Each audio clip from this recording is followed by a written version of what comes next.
Point. सबसे पहले हम लोग अगर बात करते हैं व्हाट इज अ मेथड, हम्म।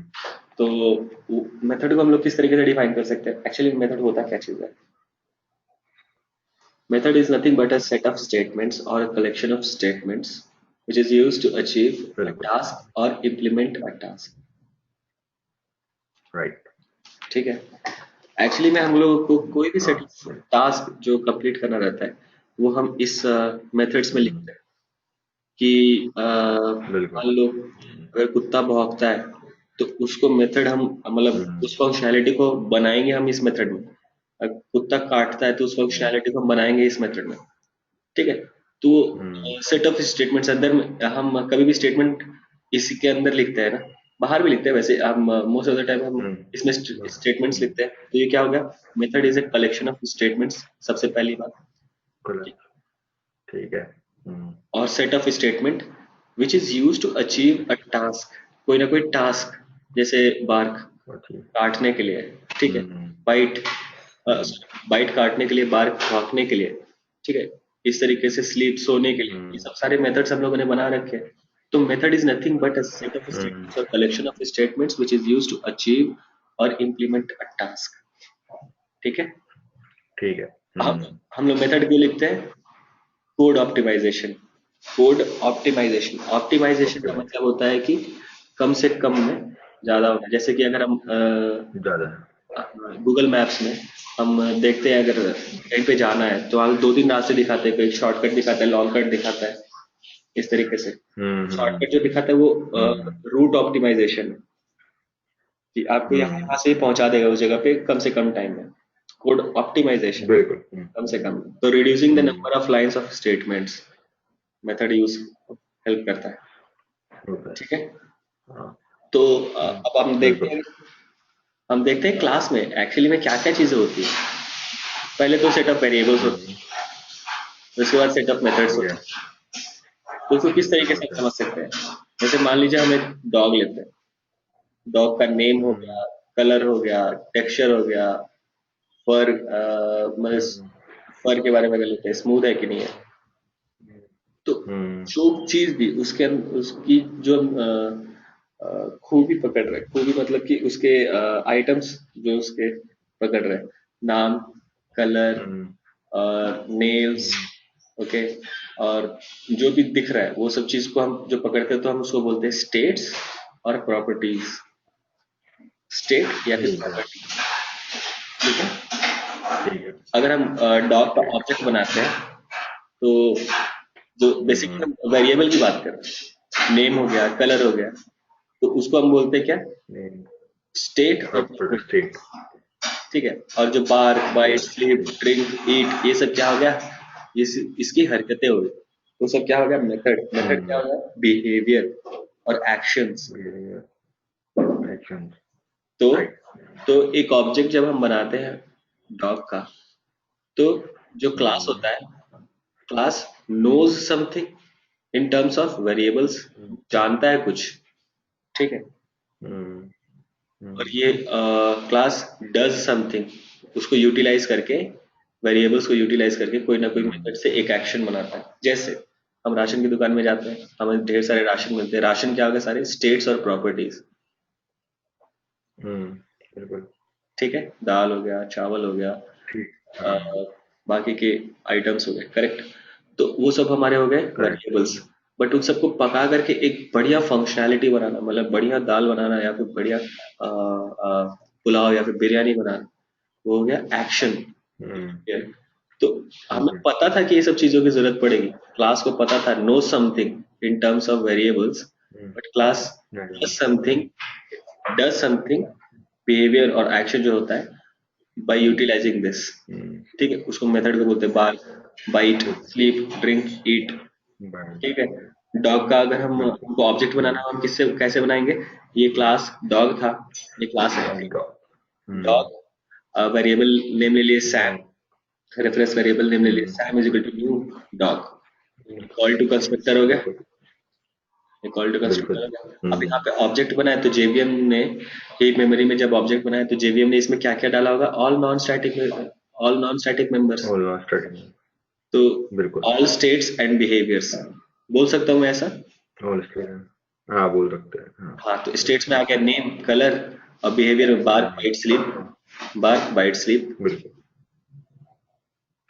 बिल्कुल। ठीक है। हाँ हाँ, समझ में आया। Class is nothing but a blueprint which defines the state of behavior of an object. State and behavior of an object. State of behaviour का, ठीक है। Correct. Object ऑब्जेक्ट क्या करेक्ट। होता है? क्लास का एक इंस्टेंस होता है। इंस्टेंस मतलब कि छवि। ठीक है, ठीक है। Hmm, it is an instance of a class having states and behaviours, क्योंकि जेवीएम इसमें लोड कर देता है एक्चुअली में। ठीक है, इस तरीके से अगर हम बनाते हैं, अगर कोई ऑब्जेक्ट बनाते हैं, तो जेवीएम एक्चुअली में उसमें सारे नॉन स्टैटिक वेरिएबल्स और नॉन स्टैटिक मेथड्स को इसमें लोड कर देते हैं। करेक्ट। करेक्ट, हाँ। तो आज हम बात करते हैं ऊप्स कॉन्सेप्ट्स की। आज से हम स्टार्ट करते हैं ऊप्स। ठीक है। ऑब्जेक्ट, ठीक है, ठीक है। ऑब्जेक्ट ओरिएंटेड प्रोग्रामिंग मतलब कि ऑब्जेक्ट बना बना करके प्रोग्राम को यूटिलाइज करना और अपना मतलब का जो काम है उसको, उसकी पूर्ति करना, उसको उसको काम करना। ठीक है। तो सबसे पहले ऑब्जेक्ट ओरिएंटेड प्रोग्रामिंग में आता है इनहेरिटेंस। ठीक है। ठीक है। इनहेरिटेंस क्या था? इनहेरिटेंस, अगर इस वर्ड से जाए तो इनहेरिटिंग। इनहेरिटिंग मतलब कि हम्म, इनहेरिट करना। मतलब जैसे हम, बोलते हैं ना कि हाँ कुछ बेटे को बाप से मिला। हायरार्की से। हाँ, बेटे की आंख में सकता है वो बाप की वजह से है। ठीक है। और बेटे हाँ। की हाइट कम है, हो सकता है उसकी माँ की वजह से, क्योंकि उसकी माँ की हाइट कम है, क्योंकि वो इनहेरिट किया हुआ है, एक्वायर किया हुआ है, प्राप्त किया हुआ है। हम्म तो inheritance is nothing acquiring A but property. Property of one class into another class. ये कोई डिफिकल्ट चीज नहीं ठीक है, है। बहुत सिंपल चीज है। तो अगर मैं एक यहाँ पे बनाता हूँ क्लास रिच गर्ल, हम्म एक बनाया क्लास रिच गर्ल का, और उसे मैंने पैसे दे दिए डबल में। डबल मतलब कुछ पॉइंट्स में भी हो सकता है, होते हैं ना पैसे पॉइंट्स में। तो double hmm property variable is equal to 5 crore. ठीक है। एक दूसरा बिल्कुल। लड़का, एक दूसरा लड़का मैंने बनाया क्लास पुअर बॉय। ठीक है। उसके हम्म उसकी प्रॉपर्टी जीरो, मतलब रोड छाप है एकदम से, कुछ है ही नहीं इसके पास। हम्म बट ठीक है। अगर इसको भी यही वाला पोजीशन एक्वायर करना है और यही वाला मतलब लाइफ इसको जीना है, तो इसको क्या करना पड़ेगा? हम्म, इसको, इस लड़की को इसको उससे गर्लफ्रेंड बनाना शादी पड़ेगा। करना पड़ेगा। हाँ, शादी, गर्लफ्रेंड शादी बनाना करना पड़ेगा, तब तब इसका बाप इसको वो प्रॉपर्टीज देगा। करेक्ट। आजकल यही चलता है इंडिया में। यही चल रहा है। हाँ, इकलौती लड़की है और उसको ये बंदे ने हम्म फंसा लिया, अब उसे शादी कर रहा है। हम्म हम्म तो किस तरीके से यहाँ पे होती है मर्जिंग? पुअर बॉय हम्म जो अपना क्लास है, जो एक्वायर करना चाहता है प्रॉपर्टी, बीच में हम लिखते हैं एक कीवर्ड एक्सटेंड्स। ठीक है। एक्सटेंड। उसके बाद हम हम्म लिखते हैं जिसकी प्रॉपर्टी अपने को एक्वायर करनी है, रिच गर्ल, मुझे उसकी ठीक प्रॉपर्टी चाहिए 5 करोड़। ठीक है। ठीक है। तो ठीक है। हम्म इस तरीके से अगर ये अभी कुछ हुआ ही नहीं है, ये अभी कुछ हुआ ही नहीं है, अगर मैं इसका ऑब्जेक्ट बनाता हूँ तो किस हम्म तरीके से बनेगा? Rich girl H, rich girl hmm, H is equal to new rich girl. Okay. Object बनाता हूँ तो जेवीएम इसमें लोड ठीक किया, है। Property is equal to 5 crore. ठीक है। हम्म ठीक। ठीक है। अब इस स्टेटमेंट के बाद, इस स्टेटमेंट के बाद class poor boy extends rich girl. ठीक है। और अगर मैं ये बनाता हूँ hmm poor boy is equal to new new poor boy, ये तो मैं सिर्फ पुअर बॉय को बना रहा हूँ ना, हम्म और इसके अंदर कुछ है नहीं, इसके अंदर कुछ है नहीं। यहाँ ध्यान दीजिएगा, जब इसका हाँ। ऑब्जेक्ट बनाता हूँ, जब ये इसने एक्सटेंड किया हुआ है एक दूसरी क्लास को, रिच गर्ल को। ठीक है। हम्म तो इसका ऑब्जेक्ट बनते हम्म ही सबसे पहले जो इसके एलिमेंट्स हैं, नॉन स्टैटिक एलिमेंट्स हैं, वो इसमें लोड होंगे। हम्म देन जब वो लोड हो चुके हैं पूरे, तब इसकी बारी आएगी लोड करने की, बट यहाँ पे कुछ उसका लोड करने का है ही नहीं। हम्म हम्म ऑर्डर समझ में आया? जब देखिए एक्सटेंड्स कीवर्ड्स के लेफ्ट हैंड साइड में अगर जो भी क्लास होती है इसको बोलते हैं सब क्लास या फिर चाइल्ड क्लास। ठीक है, राइट हैंड चाइल्ड क्लास हो गई है। राइट हैंड साइड में जिसकी प्रॉपर्टी हम एक्वायर करते हैं उसको बोलते हैं सुपर क्लास या फिर पेरेंट क्लास। तो ठीक है,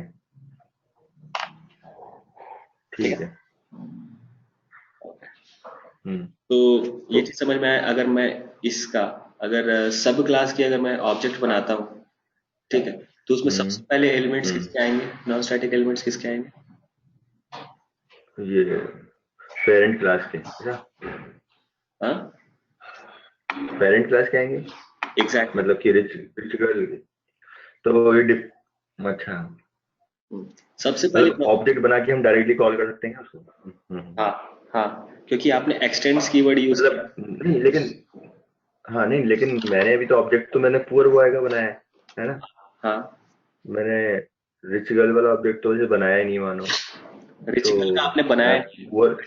बट ये इनहेरिटेंस एक कॉन्सेप्ट है जिसको आप यूटिलाइज कर सकते हैं हम्म एक्सटेंड कीवर्ड से।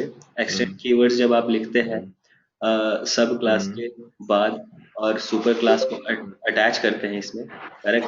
तो उसके बाद क्या होता है, हम्म, एक इज ए रिलेशनशिप बनता है। इसको बोलते हैं is a relationship, is a. ठीक है। ठीक है।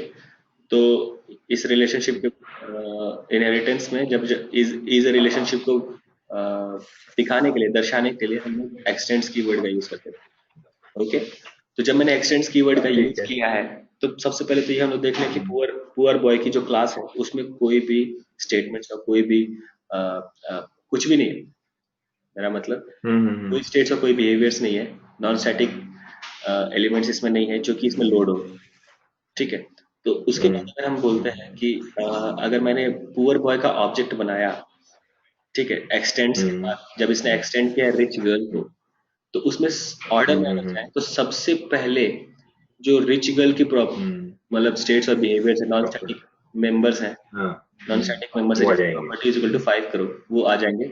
जब ये आ गया तो उसके ठीक है। बाद फिर जेवीएम देखेगा पुअर बॉय के क्लास में क्या इसके स्टेट्स और बिहेवियर्स क्या है, मतलब नॉन स्टैटिक मेंबर हम्म को लोड करने जाएगा, बट यहाँ पे कुछ था नहीं इसलिए कुछ लोड नहीं हुआ। तो ये बंदा भी हो गया 5, इसकी ठीक। 5 करोड़ की प्रॉपर्टी हो गई। बंदे हम्म बंदे की भी थी 5 करोड़ की प्रॉपर्टी, मतलब दोनों शेयर कर गए। तो इसको बोलते हैं inheritance, acquiring the property of rich girl bye poor boy. Means in general, inheritance is nothing but acquiring the property of one class into into another class। Into another class. बस ठीक। इतना ही है, इतना ही है अपना इनहेरिटेंस। अच्छा।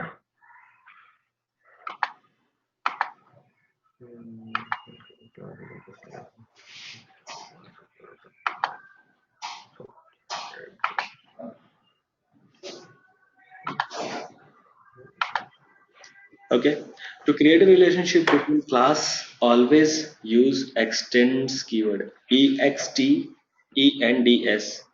ठीक है, और वो भी स्मॉल में, कैपिटल में नहीं, क्योंकि Java is actually a case sensitive language.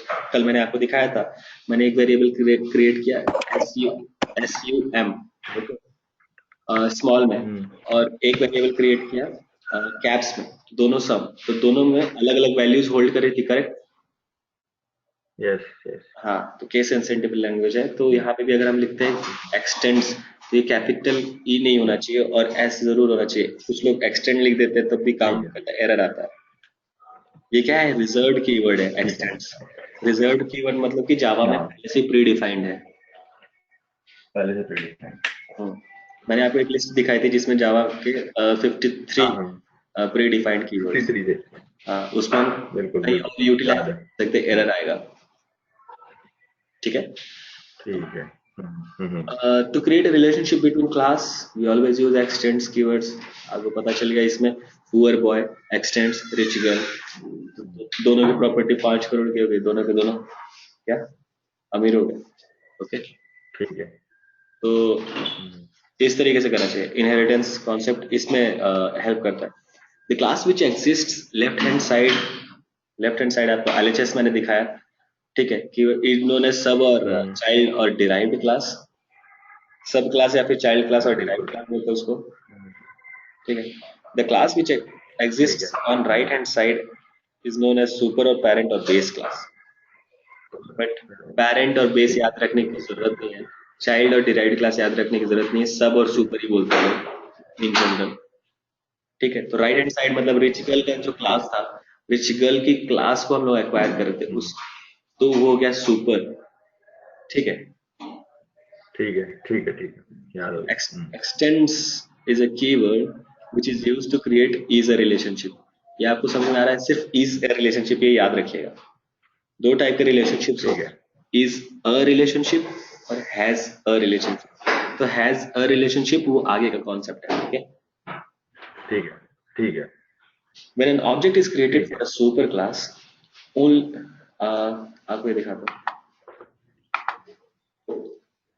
When an object is created for a superclass, only the non-static members of the superclass will be there in the object for that yes. superclass. Okay, but when hmm. an object is created for the subclass, poor boy, hmm. first hmm. first the non-static members of the superclass will be there in the object, thereafter उसके बाद क्या हुआ, इसमें जो सब class के जो non static members है वो पॉपुलेट हो जाएंगे इसमें। ठीक है, ठीक है। तो चलिए इसको पढ़ते हैं इस पॉइंट को। हम्म। When an object is created for a superclass, only non-static members of superclass will get loaded into object which go। ठीक है, हम्म। when an object is created for a subclass, first non-static members of superclass will get loaded। ठीक है, then. then non-static members of subclass will be loaded। ठीक है। अब देखते हैं father और सन। पहले सुपर। इसको किस तरीके से दिखाऊंगा,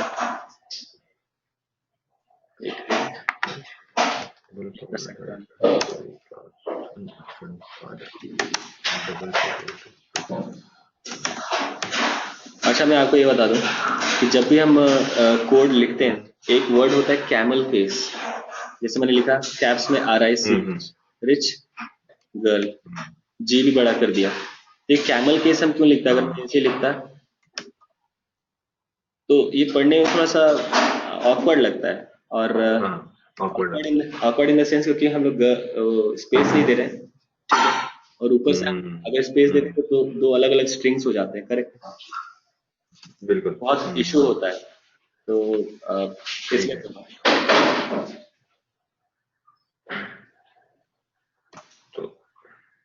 तो हम लोग क्या यूज करते हैं, कैमल केस। कैमल केस, ठीक है। ठीक है, चलिए सबसे पहले ये देख लेते हैं। क्लास फादर, ठीक है, इनकी प्रॉपर्टी है 3 करोड़ की। ठीक है, और क्लास सन एक्सटेंड छोड़ दीजिए, बेटे की प्रॉपर्टी है 2 करोड़ की। ठीक है, ठीक है। यहाँ पे फादर का अगर मैं ऑब्जेक्ट बनाता हूँ तो आप बताइए father H is equal to father. ये नया पापा नहीं बना रहा है, बट ये नया ऑब्जेक्ट बना रहा है। ठीक है। तो यहाँ फादर की अगर हम ऑब्जेक्ट देखें तो उसमें सबसे पहले 3 करोड़ है। हाँ, बट ये सन जो कि सब क्लास है, एक्सटेंड करता है अपने पापा की क्लास, तो बेटे की प्रॉपर्टी, बेटा खुद तो 2 करोड़ कमाए, बट उसकी जो क्या बोलते हैं उसको, विल लिखी जाएगी, तो उसमें तो पापा की भी कमाई आएगी ना। बिल्कुल, तो पहले तो जो सबसे पहले तो पापा की कमाई आएगी, और उसके बाद बेटे ने जो कमाया तो उसके बाद वो आएगा। तो सबसे ज्यादा अमीर बेटा निकला, कम कमा के भी।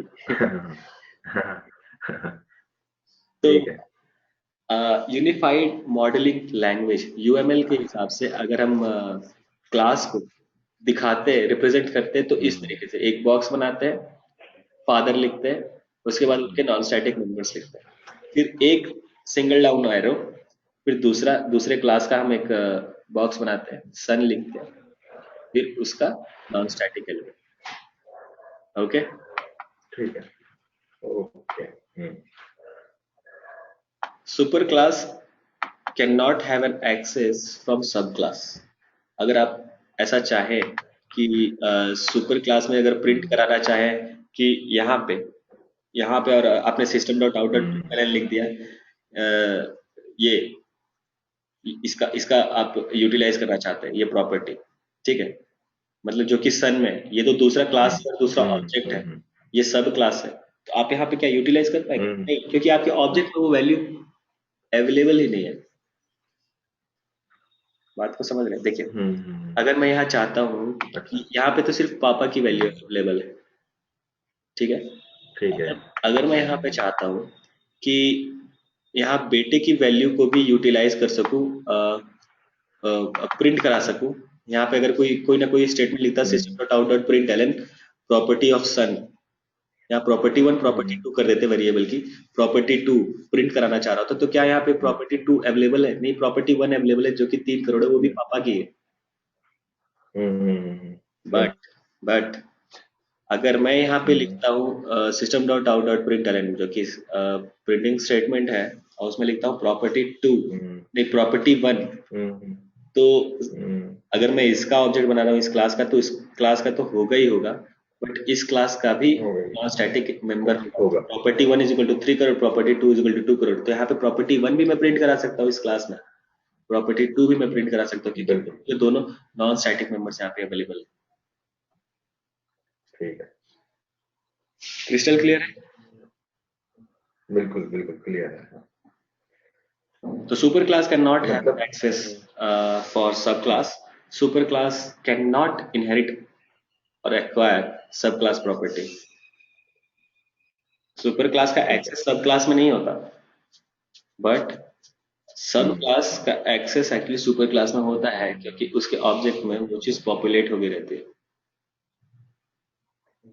ठीक है, ठीक है, ठीक है, और सबसे बड़ी बात हो सकता है ये इंटरव्यू रूम में पूछ भी, can we inherit static members of a class? तो थोड़ी देर के लिए तो हमारे दिमाग के सामने, आंखों के सामने अंधेरा हो जाता है बट ये समझने की जरूरत है, स्टैटिक कीवर्ड से सबसे पहले यही पे सब कुछ छट गया। एक मेमोरी में static block, non static block होता है, जब जो चीज स्टैटिक ब्लॉक में चली गई उसका हम ऑब्जेक्ट ही नहीं बना सकते। वो तो स्टैक में अपने आप आ जाएगी, स्टैक में अपने आप लोड हो जाएगी, अपने आप आ जाएगी। बट हम हमेशा ऑब्जेक्ट बनाते हैं नॉन स्टैटिक की। नॉन स्टैटिक का जब हम ऑब्जेक्ट बनाते हैं उसमें सिर्फ और सिर्फ नॉन स्टैटिक एलिमेंट्स होते हैं, उसमें स्टैटिक एलिमेंट्स होते ही नहीं। तो किस तरीके से हम स्टैटिक मेंबर्स का मतलब वो कर सकते हैं इनहेरिटेंस? जिसका ऑब्जेक्ट बन ही नहीं सकता उसका हम इनहेरिटेंस कर ही नहीं सकते। ठीक है, इनहेरिटेंस करने के लिए हमें ऑब्जेक्ट बनाने की जरूरत है। ठीक है, दो क्लास के हम ऑब्जेक्ट बनाते हैं, उसके बीच में हम इज रिलेशनशिप रखते हैं, बट ऑब्जेक्ट बनता है सिर्फ नॉन स्टैटिक मेंबर्स का।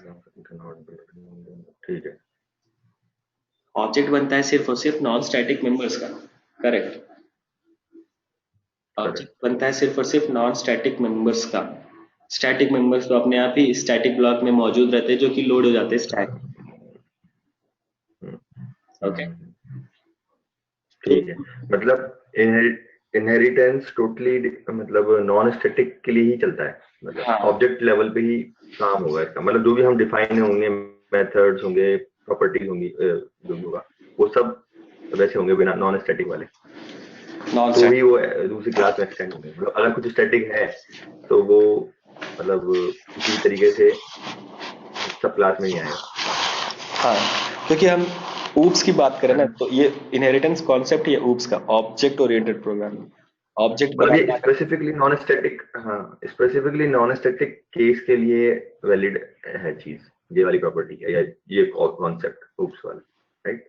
हाँ हाँ, ऐसा बोल सकते हैं। मतलब वैसे देखा जाए तो, हाँ वैसे देखा जाए तो स्टैटिक हम ग्लोबल वेरिएबल, ग्लोबल मेथड्स होते हैं, हम कहीं भी यूज कर पाते हैं इजीली, क्लास का डॉट लगा के, जैसे अपन ने पहले किया था। स्टैटिक ग्लोबल होता है, एक्सटेंड नॉन स्टैटिक भी ग्लोबल होता है, डेटा मेंबर्स। हाँ हाँ हाँ बिल्कुल होते हैं। तो एक्चुअली जब हम हूप्स की बात करें तो यहाँ हम ऑब्जेक्ट बना रहे हैं, जहाँ हम ऑब्जेक्ट बनाते हैं वहां पे सिर्फ नॉन स्टैटिक एलिमेंट्स आते हैं, non static members of a class. ठीक है, तो स्टैटिक नॉन ठीक स्टैटिक जो मेंबर्स हो गए वो तुरंत के तुरंत तो ही मेमोरी में स्टैटिक ब्लॉक में लोड हो गए, जो कि उसके बाद लोड हो जाएंगे है। स्टैक। वो रेडिली अवेलेबल रहेंगे, हर एक बार कॉल करो तुरंत के तुरंत अवेलेबल रहेंगे। बट हमको नॉन स्टैटिक मेंबर्स को फेच करने के लिए ऑब्जेक्ट बनाने की जरूरत पड़ती है, और जिसका ऑब्जेक्ट बना सकते हैं उसको हम इनहेरिट कर सकते हैं। ठीक है, नहीं कर सकते हैं, कोई बात नहीं, ये बात है, ठीक है। तो इस तरीके से है। So no, we cannot inherit static members of a class because it belongs to a particular class and cannot load onto the object. ठीक है। Okay.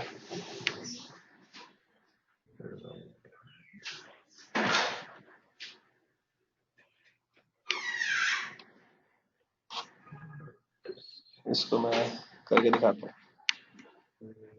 डिस्प्ले।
एक्सटेंड करके एक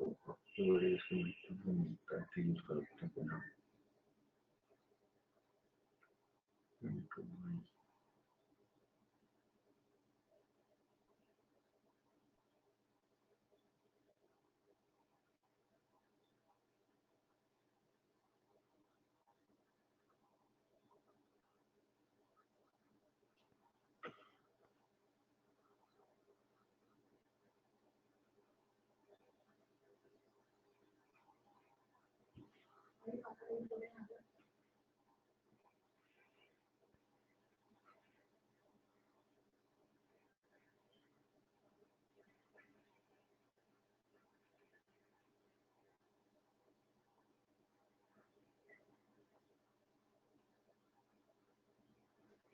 ये देखिए, मैंने एक क्लास बनाया।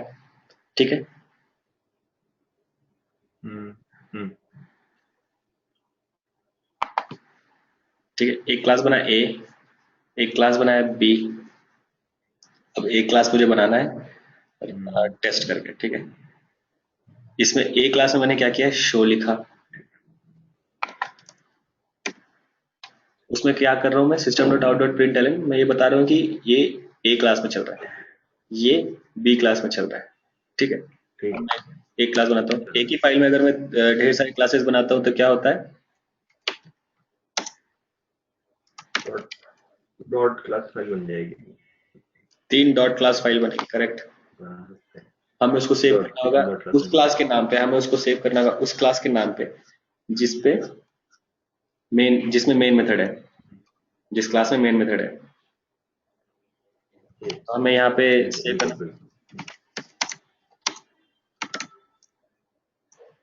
क्यों मेन मेथड, क्योंकि ये स्टैटिक ब्लॉक में मौजूद रहता है और जेवीएम सबसे पहले सर्च करता है मेन मेथड, क्योंकि वो स्टैक में सबसे पहले मौजूद रहता है। बिल्कुल।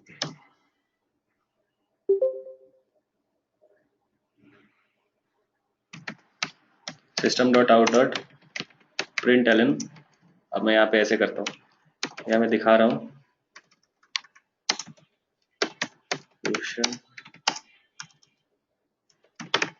स्टार्टेड।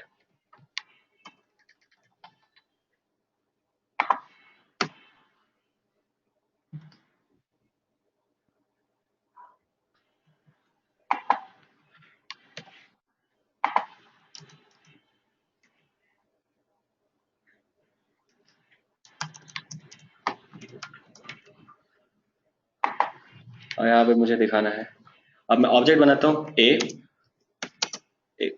का, क्लास ए का ref is equal to new a call to constructor हो गया।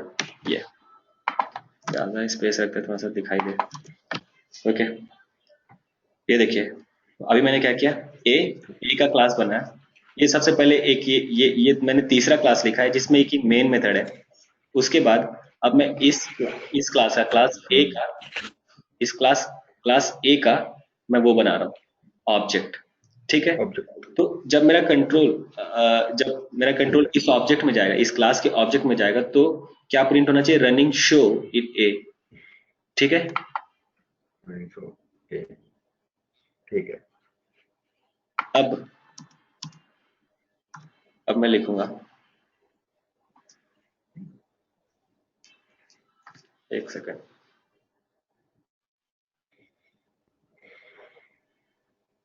यहाँ पे मैं एक चीज डिफाइन नहीं किया, इंट एक्स डिक्लेयर करना था बस, क्योंकि यहाँ पे इंट एक्स यहाँ पे किया है और इंट बी मैंने बी क्लास में किया है। तो यहाँ पे देखते हैं ये अब मैं यहाँ पे प्रिंट कराना चाहता हूँ system dot out dot println new line character. ये यहाँ पे क्या, अब मैं यहाँ पे प्रिंट कराना चाहता हूँ एक्स कंकैटिनेशन क्या, रेफ डॉट एक्स। ये जो रेफ है डॉट एक्स। रुकिए मैं समझा रहा हूँ। सबसे पहले इतना क्लास को आप भूल जाइए, इतनी सारी चीजों को आप भूल जाइए। ठीक है, मैं यहाँ पे साफ साफ लिखा हूँ एग्जीक्यूशन में आपको बताया कि मेन मेथड से हमेशा एग्जीक्यूशन स्टार्ट होगा। ठीक है, एग्जीक्यूशन स्टार्ट होगा तो सबसे पहले लाइन ये लिखी जाएगी। उसके बाद अब मैं बोल रहा हूँ कि मुझे क्लास ए को फेच करना है। क्लास ए तो सारे के सारे नॉन स्टैटिक मेंबर्स है। नॉन स्टैटिक इसका वेरिएबल हो गया, नॉन स्टैटिक इसका मेथड हो गया। तो किस तरीके से फेच कर सकते हैं, एक ऑब्जेक्ट बना करके। तो हम मैं क्या कर रहा हूँ, ए का ऑब्जेक्ट बना रहा हूँ। ए रेफरेंस वेरिएबल जो कि पॉइंट करता है उसके ऑब्जेक्ट को, न्यू कीवर्ड और ऑपरेटर जो कि स्पेस क्रिएट करता है और एक ऑब्जेक्ट बनाता है। ठीक है, उसके बाद call to constructor a parenthesis semicolon call to constructor. ठीक है, तो अगर मुझे ये x की वैल्यू प्रिंट करानी है, तो मुझे अगर ये x की वैल्यू प्रिंट करानी है तो मुझे क्या करना होगा, ये रेफरेंस में जो कि ऑब्जेक्ट है रेफरेंस डॉट एक्स, तो इसको इस तरीके से फेच कर सकता हूँ। बिल्कुल, ठीक है, कर सकते हो। ओके, तो उसमें दो एक्चुअली नॉन स्टैटिक चीजें हैं, दो नॉन स्टैटिक एलिमेंट्स हैं। अब मुझे अगर यहाँ पे प्रिंट कराना है ये शो जिसकी वजह से ये प्रिंट होगा। ठीक है, तो उसको किस तरीके से करेंगे, रेफ डॉट शो ऐसे ही बुलाएंगे ना, रेफरेंस। बिल्कुल बिल्कुल ऐसे ही बुलाएंगे।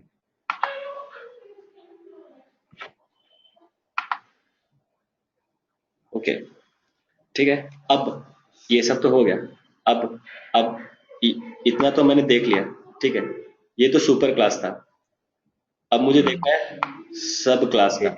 सब क्लास क्यों, जो सब क्लास होता है वो लेफ्ट हैंड साइड में रहता है, जो सुपर क्लास होता है वो राइट हैंड साइड में रहता है। ठीक है, सब क्लास जो एक्वायर कर रहा है प्रॉपर्टी वो लेफ्ट हैंड साइड में, जो सुपर क्लास जो जिससे एक्वायर हो रही है प्रॉपर्टी राइट हैंड साइड में। ठीक है,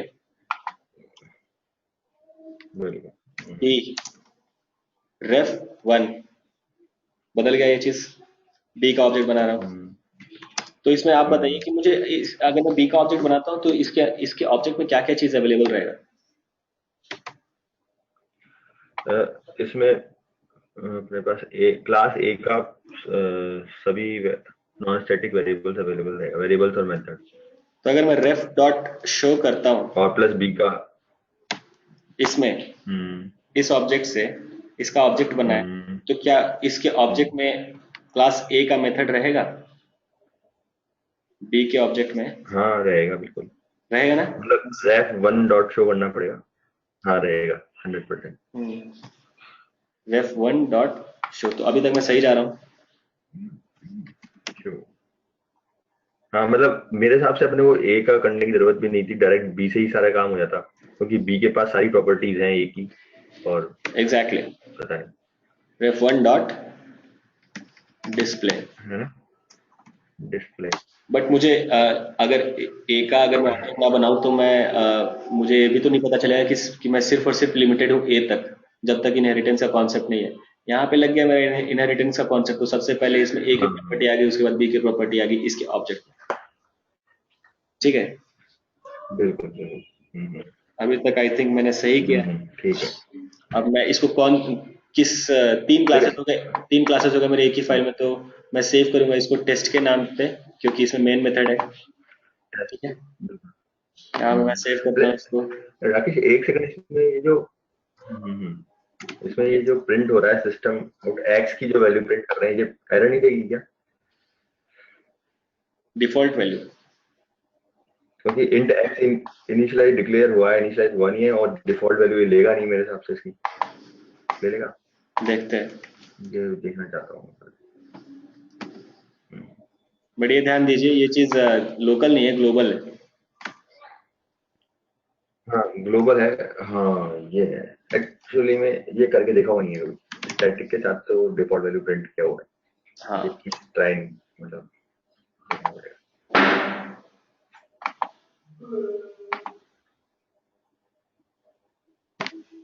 देखिए हम लोगों ने कौन कौन सी क्लास बनाई थी। टेस्ट क्लास बनाई थी, अभी अभी कंपाइलेशन के बाद इसके डॉट क्लास हाँ, कंपाइलेशन के बाद इसकी डॉट क्लास बनेगी।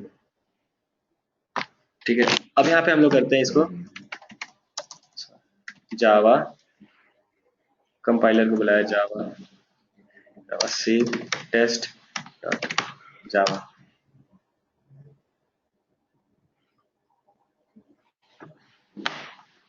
Okay, expected semicolon, expected system dot out dot println, कहाँ पे? Line number 26। एक मिनट, मुझे स्क्रीन नहीं दिख रही है।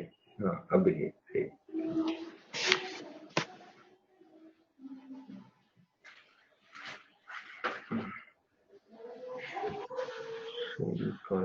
out space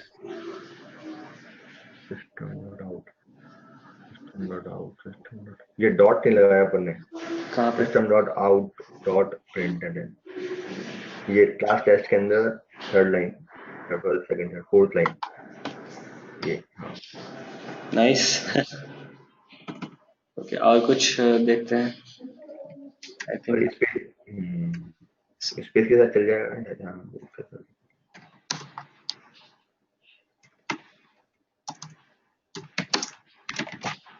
ये लास्ट में भी लगा है, लास्ट में भी नहीं है, last last last. Rakesh last में भी ऐड करना होगा डॉट इसमें, लास्ट लाइन में, मतलब सिस्टम डॉट आउट डॉट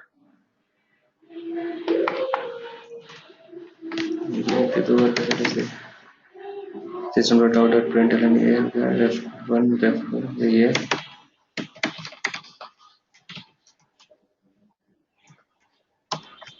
ये ठीक है। ये मेथड के पहले इतना स्पेस है वगैरह से चल जाएगा, ठीक है।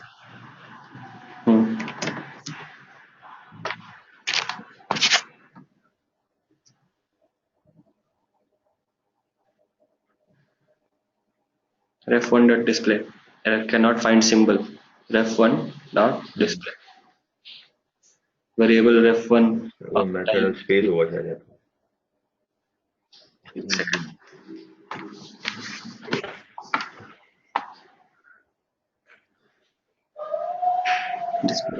मेथड और उसके बीच में स्पेस है शायद, DISP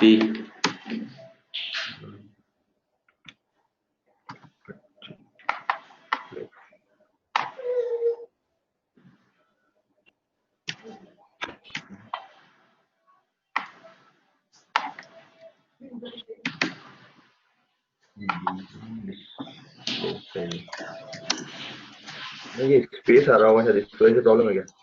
एक सेकंड, कहाँ पे? कहाँ पे? ये डिस्प्ले और F1 के बीच में स्पेस है उसके, ये कोई इशू नहीं ये है। इसी लाइन में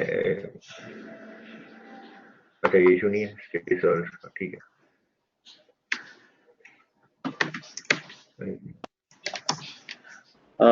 जावा सी test dot java compilation issue. अब यहाँ पे देखते हैं कितनी सारी हो गई। मेरी ए क्लास आ गई, बी क्लास आ गई, टेस्ट क्लास आ गई, ठीक है, ए बी टेस्ट। ठीक है। अगर इन सबको हम खोलेंगे तो कुछ इंटरप्रेटर की भाषा में लिखा होगा, मतलब डॉट क्लास फाइल। ओके, तो अब मैं इसको जब मैं जावा इंटरप्रेटर बुलाया टेस्ट, तो ये किस तरीके से एग्जीक्यूट होना चाहिए। सबसे पहले execution started, X is equal to 0। आपका यही था ना कि नॉन स्टैटिक हाँ यही था मेरा, नॉन ये स्टैटिक क्लियर हो गया। है, तो उसका हाँ हाँ डिफॉल्ट हाँ, वैल्यू एक्चुअली में प्रिंट कर दिया इसने, करेक्ट। तो हाँ, तो प्रिंट कर दिया बिल्कुल, रनिंग ये शो क्लियर, इन ए, मतलब कॉन्सेप्ट क्लियर हो गया। ये रनिंग शो इन ए, फिर अब ये बी में है, ठीक है, रनिंग शो इन ए, ठीक है, बी का ऑब्जेक्ट बनाया, हम्म फिर भी मैंने बस इसको बुलाया था रनिंग शो इन ए के लिए, ठीक है। अब मैंने बी का ऑब्जेक्ट बनाया था hmm running hmm display in b, अब एग्जीक्यूशन स्टॉप। मतलब इससे ये पता चलता है कि ये जो दो मेथड्स हैं, ये जो दो मेथड्स हैं, मैंने बी का ऑब्जेक्ट बना करके लिया, और ये जो एक मेथड और एक वेरिएबल है, ये ए का बना हाँ करके लिया, ठीक है। बट इस ए में ये वाला जो स्टेटमेंट था वो एक्वायर्ड नहीं है, ठीक है, तो उसको हम फेच नहीं कर सकते। बट बी में सिंस हम लोगों ने यहाँ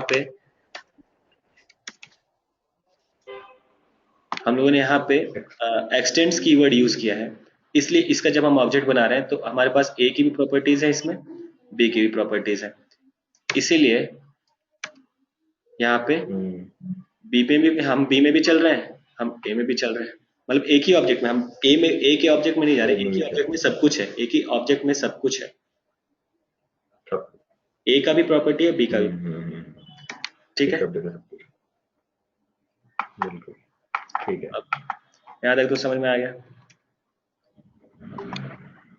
हाँ समझ में आ गया।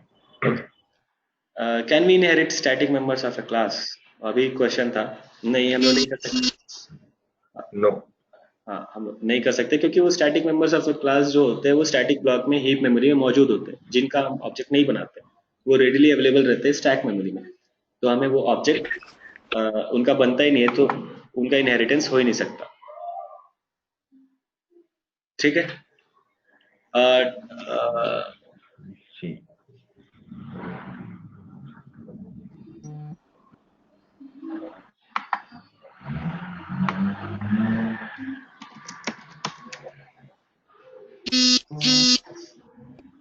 ये ओके, तो सबसे पहले अब हम देखते हैं class C public static void y1 public void x1, ये स्टैटिक हो गया, ये ये स्टैटिक, ये इस क्लास में एक स्टैटिक मेथड हो गया, एक नॉन स्टैटिक मेथड हो गया। अब ये क्लास सी था, अब एक क्लास बनाता हूँ ठीक डी है। जो एक्सटेंड करता है सी को। जब एक्सटेंड करता है तो दोनों क्लास के बीच में क्या होता है, एक ईजी रिलेशनशिप मेंटेन होती है, ठीक है। तो इसमें है पब्लिक वॉइड z1, ये दोनों क्या हो गए, नॉन स्टैटिक मेथड्स हो गए, ठीक है। नॉन स्टैटिक मेथड्स हो गए। हाँ, सिंस ये और ये जो है सी डॉट वाई वन है, मतलब कि सी डॉट वाई वन मतलब कि मैं इस डी में फेच कर रहा हूँ इस मेथड को क्लास का रेफरेंस लेकर के, क्लास डॉट वाई वन, क्योंकि ये स्टैटिक था, सी डॉट, ठीक है, तो मैं इसको तुरंत बुला सकता हूँ ना, क्लास डॉट वाई वन लेकर के अगर बुला रहा हूँ तो बुला सकता हूँ ना, क्योंकि ये स्टैटिक है, क्लास का नाम लिया डॉट, हाँ मेथड स्टैटिक का है, नाम बिल्कुल लिया, बिल्कुल हाँ। पहुंच गया, ये तुरंत अवेलेबल हो गया। बट इशू तो ये है कि हम इन दोनों को किस तरीके से यूटिलाइज करें, नॉन स्टैटिक को, नॉन स्टैटिक को बुलाने के लिए हमको ऑब्जेक्ट बनाना पड़ता है, बट मैं चाहता हूँ कि एक ही ऑब्जेक्ट में ऑब्जेक्ट, दोनों के दोनों मेथड आ जाए, तो इसका ऑब्जेक्ट में बनाऊंगा तो ये मेथड भी आ जाएगा, ये मेथड भी आ तो जाएगा, करेक्ट। अगर मैं यहाँ पे बनाता हूँ सी, हाँ, सी डी का का ऑब्जेक्ट ऑब्जेक्ट, बना लेंगे अपन। हाँ, हाँ, तो अगर मैं पहले सी का ऑब्जेक्ट बनाता हूँ तो उसमें कौन सा मेथड आएगा? स्टैटिक वाला y1। y1 नहीं, स्टैटिक नहीं, क्लास सी का अगर मैं ऑब्जेक्ट सॉरी, बनाता हूँ तो स्टैटिक कहाँ से आएगा? नॉन स्टैटिक मेंबर्स आएंगे ना। अच्छा हाँ हाँ हाँ, सॉरी, नॉन स्टैटिक, हाँ नॉन स्टैटिक, हाँ हाँ, हाँ हाँ, तो बिल्कुल क्लास सी बिल्कुल, का सॉरी, मैंने ऑब्जेक्ट बनाया तो इसमें नॉन स्टैटिक आएगा हाँ, x1। x1 आएगा। और अगर मैं डी का बनाता हूँ तो उसमें क्या क्या आएंगे? पहले x1 आएगा फिर z1 आएगा। पहले x1 क्यों आएगा? क्योंकि वो इसकी पेरेंट इनहेरिट कर लेगा ना पहले, मतलब वो एग्जैक्टली, पेरेंट क्लास है। पेरेंट क्लास की जो नॉन स्टैटिक मेंबर्स लोड होंगे पहले, उसके बाद फिर खुद के लोड। एग्जैक्टली, पेरेंट क्लास है, सुपर क्लास है, तो सबसे पहले जब हम सब क्लास का हम ऑब्जेक्ट बनाते हैं, ठीक है, सब क्लास का जब हम ऑब्जेक्ट बनाते हैं तो सबसे पहले सुपर क्लास के एलिमेंट्स इसमें लोड होते हैं, उसके बाद सब क्लास के एलिमेंट्स लोड होते हैं। तो इस समय तो सुपर क्लास के भी एलिमेंट्स हैं और सब सब क्लास के भी एलिमेंट्स हैं। तो सबसे पहले x1 आया, उसके बाद z1 आया। हम्म, ठीक है, ठीक है, private members of a class can not be ठीक है। इनहेरिटेड। ठीक है, और अगर हम लोग बात करें इनहेरिटेंस की, अच्छा, तो चार टाइप के इनहेरिटेंस होते हैं। ठीक है, सिंगल लेवल, अच्छा, मल्टी ठीक है, मल्टी लेवल, हाइब्रिड लेवल और मल्टीपल लेवल। ठीक है, तो इसके बारे में हम लोग कल बात करेंगे। अच्छा, कोई- ठीक है मोहित। ठीक है, ओके, हाँ ठीक है। अभी अभी तक आपको कोई डाउट या फिर इनहेरिटेंस? इनहेरिटेंस एक्चुअली बस इतना ही है, acquiring the property of another class, some class in another class. Hmm, okay, जैसे कि मुझे ठीक है, हाँ नहीं ये अ, तो बिल्कुल बिल्कुल फिर।